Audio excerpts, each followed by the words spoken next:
श्री रुद्र संहिता तृतीय खंड के 29वें अध्याय में आज हम शिव जी द्वारा हिमालय से पार्वती को मांगने की कथा को जानेंगे। ब्रह्मा जी बोले, हे महामुनि नारद, भगवान शिव के वहां से अंतर्ध्यान हो जाने के उपरांत देवी पार्वती भी अपनी सखियों के साथ प्रसन्नता पूर्वक अपने पिता के घर की ओर चल दी। उनके आने का शुभ समाचार सुनकर देवी मैना और हिमालय बहुत प्रसन्न हुए और तुरंत सिंहासन से उठकर देवी पार्वती से मिलने के लिए चल दिए। उनके सभी भाई भी उनकी जय जयकार करते हुए उनसे मिलने के लिए आगे चले गए। देवी पार्वती अपने नगर के निकट पहुंची। वहां उन्होंने अपने माता पिता और भाइयों को नगर के मुख्य द्वार पर अपना इंतजार करते हुए पाया। वे अत्यंत हर्ष से विभोर होकर उनका स्वागत करने के लिए खड़े थे। पार्वती ने हाथ जोड़कर उन्हें प्रणाम किया। हिमालय और मैना ने अपनी पुत्री को अनेकों अनेक आशीर्वाद देकर गले से लगा लिया। भाव विहाल होकर उनकी आंखों से आंसू टपकने लगे। सभी उपस्थित लोगों ने उनकी मुक्ति हृदय से प्रशंसा की। वे कहने लगे कि पार्वती ने उनके कुल का उद्धार किया है और अपने मनोवांछित कार्य की सिद्धि की है। इस प्रकार सभी प्रसन्न थे और उनकी प्रशंसा करते हुए नहीं थक रहे थे।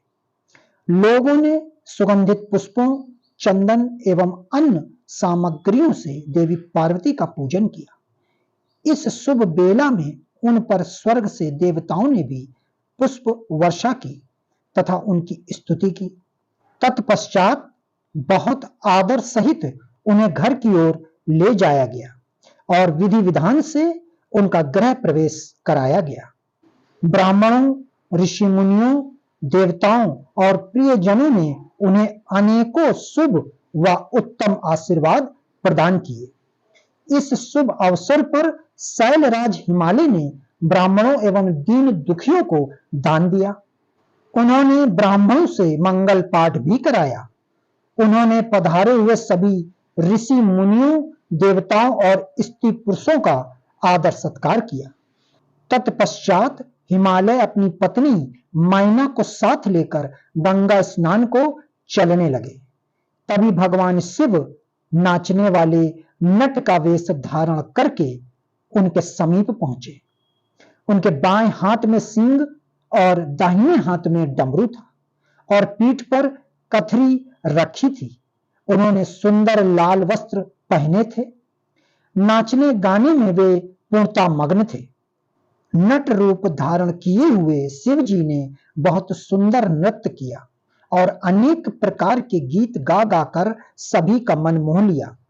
नृत्य करते समय वे बीच बीच में शंख और डमरू भी बजा रहे थे और मनोरम लीलाएं कर रहे थे।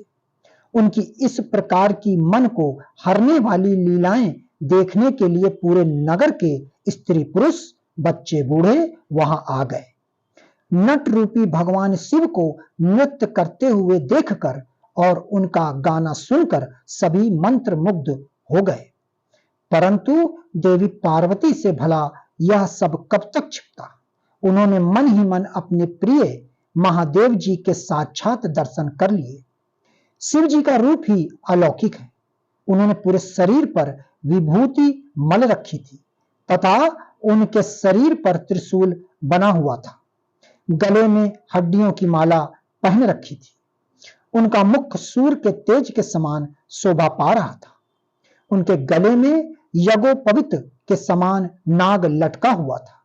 त्रिलोकीनाथ भगवान शिव के इस सुंदर मनोहरी स्वरूप का हृदय में दर्शन कर लेने मात्र से ही देवी पार्वती हर्ष तिरेक से बेहोश हो गई। वे जैसे अनेक स्वप्न में कह रहे थे कि देवी अपना मनोवांछित वर मांगो। हृदय में विराजमान इस अनोखे स्वरूप को मन ही मन प्रणाम करके पार्वती ने कहा कि भगवान, मेरे पति बन जाइए। तब देवेश्वर ने मुस्कुराते हुए तथास्तु कहा और उनके स्वप्न से अंतर्ध्यान हो गए। जब उनकी आंखें खुली तो उन्होंने शिव जी को नट रूप धारण किए वहां नाचते गाते देखा। नट के रूप में स्वयं भक्त वत्सल भगवान शिव के नाच गाने से प्रसन्न होकर पार्वती की माता मैना सोने की थाली में रत्न, मणिक, हीरे और सोना लेकर उन्हें भिक्षा देने के लिए आई। उनका ऐश्वर्य देखकर शिव जी बहुत प्रसन्न हुए, परंतु उन्होंने उन सुंदर रत्नों और आभूषणों को लेने से इनकार कर दिया। वे बोले, देवी, भला मुझे रत्नों और आभूषणों से क्या लेना देना? यदि आप मुझे कुछ देना ही चाहती हैं तो अपनी कन्या का दान दे दीजिए। यह कहकर वे पुनः नृत्य करने लगे। उनकी बातें सुनकर देवी मैना क्रोध से उफान उठी। वे उन्हें उसी समय वहां से निकालना चाहती थी कि तभी गिरिराज हिमालय भी गंगा स्नान करके वापस लौट आए। जब उनकी पत्नी मैना ने उन्हें सभी बातें बताईं तो वे भी जल्द से जल्द नट को वहां से निकालने को तैयार हो गए।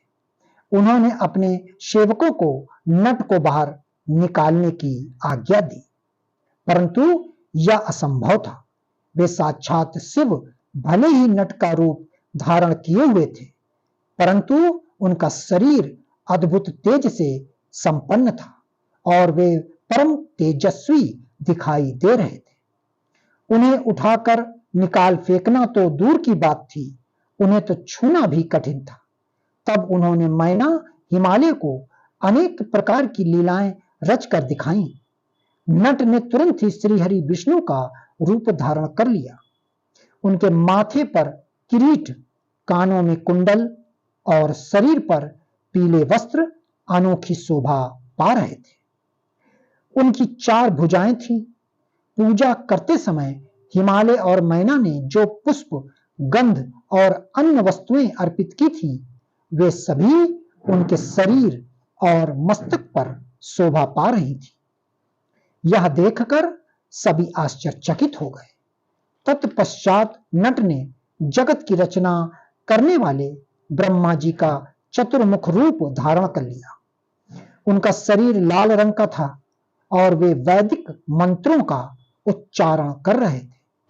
उन सभी ने उस नट भक्त वत्सल भगवान शिव के उत्तम रूप को देखा। उनके साथ देवी पार्वती भी थी। वे रुद्र रूप में मुस्कुरा रहे थे। उनका वह स्वरूप अत्यंत सुंदर एवं मनोहरी था। उनकी ये सुंदर लीलाएं देखकर सभी आश्चर्यचकित रह गए थे और परम आनंद का अनुभव कर रहे थे। तत्पश्चात पुनः एक बार नट रूपी शिव जी ने मैना हिमालय से उनकी पुत्री का हाथ मांगा तथा अन्य भिक्षा ग्रहण करने से इनकार कर दिया, परंतु शिव जी की माया से मोहित हुए गिरिराज हिमालय ने उन्हें अपनी पुत्री सौंपने से मना कर दिया। बिना कुछ भी लिए वह नट वहां से अंतर्ध्यान हो गया। वे सोचने लगे कि वे स्वयं भगवान शिव ही थे जो स्वयं यहां पधार कर हमारी कन्या का हाथ मांग रहे थे और हमें अपनी माया से छलकर अपने निवास कैलाश पर वापस चले गए। यह सोचकर हिमालय और मैना दोनों ही एक पल को बहुत प्रसन्न हुए, परंतु अगले ही पल यह सोचकर उदास हो गए कि हमने स्वयं साक्षात शिव जी को बिना कुछ दिए और उनका आदर सम्मान किए बिना ही खाली हाथ अपने द्वार से लौटा दिया। वे अत्यंत व्याकुल हो उठे। भक्तों, आगे की कथा श्री रुद्र संहिता तिथि खंड अध्याय 30वां अवश्य सुने। ओम नमः शिवाय।